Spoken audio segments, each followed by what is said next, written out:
So much pranking and practical jokes and laughter because it's, obviously very intense material and very heavy. So the prop truck is filled with bins of extremely dirty stuff. I like that. And Bryan was always trying to get me to break, but I'm a theater actress, so I'm trained not to break.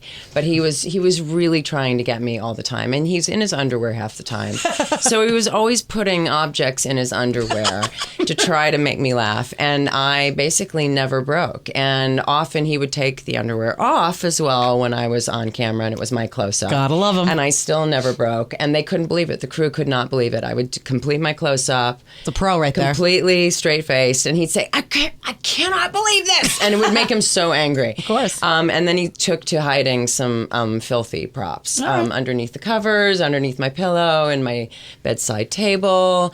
And then he finally got me one day when I was, it was some scene where Skylar's looking through his, his condo or something, and he hid a particularly filthy item in a drawer, and I opened it, and he got me. We got a chance to talk to Anna Gunn yesterday, and she was saying how there's lots of fun stuff going on behind the scenes, and everybody trying to make each other laugh with disgusting props. No, Bryan Cranston puts things in his pants, apparently.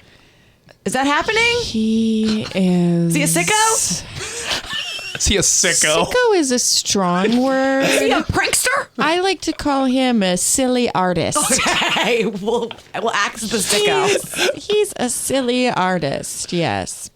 Yeah. No, I feel strong. like I have to say honestly, I'm probably one of the biggest screwballs on the show when we're not shooting, because I feel like you just have to when it's this heavy, or it would just be so depressing.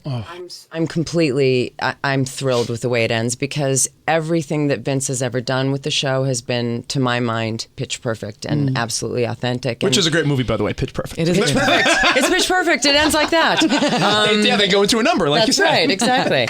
But, the way he's ended every season, where you think, how are all those things that all those tentacles that he's put out, all those different storylines, how are they possibly going to come back together? And then they all do. And then you say, oh my God, now I understand the eyeball and the, my God. now I understand the teddy bear. God. And we were sad, on the last day of shooting.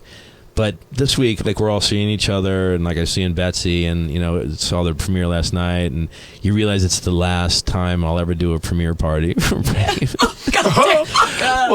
I looked, and we're doing all these publicity and these panels, and it's like, oh man, it's such a great show, and I'll never get to sit here and talk. I guess we will, maybe 20 years from now, do the old reunion thing, Maybe Breaking Bad movie. Yeah, hey! And I hope they let it die. I think they will. They're going to let it, because it's such a great, phenomenal last 8 episodes. I think it's the best 8 episodes of the whole series, which is saying a lot, because it's a pretty good series. Bold statement. Yeah, it is. I'll stand by it, and I'll start with number 1 when you see it, and so it's nice that it's kind of coming to its conclusion.